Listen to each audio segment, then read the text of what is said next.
We need position, navigation and timing for security. Understanding where objects are, how fast they're moving, when we can expect them to arrive is a really important part of that. So we're working on these single-photon avalanche diodes that allow for single-photon detection, and we are developing these detectors for LiDAR applications. SPAD sensors are becoming more prevalent, but I would say that's still an emerging technology. Current sensors, they have fairly low pixel resolutions. The range can be lowish as well.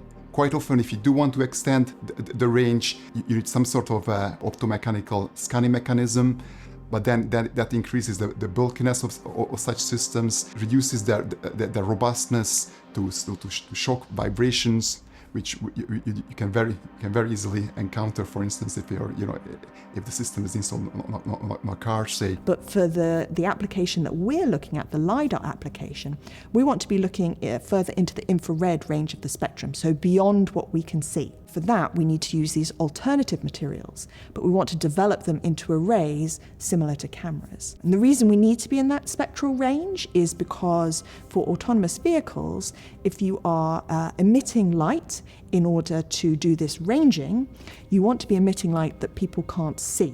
Designing these sensors is one thing, but you really want to demonstrate their potential in practical scenarios, in field trials. In that respect, you need large collaborative effort, bringing everyone together in building these compelling demonstrators together. I think it will need close collaboration with everyone in the hub. The chips that we create will be handed over to Heriot-Watt, and they will be integrating them into a full platform.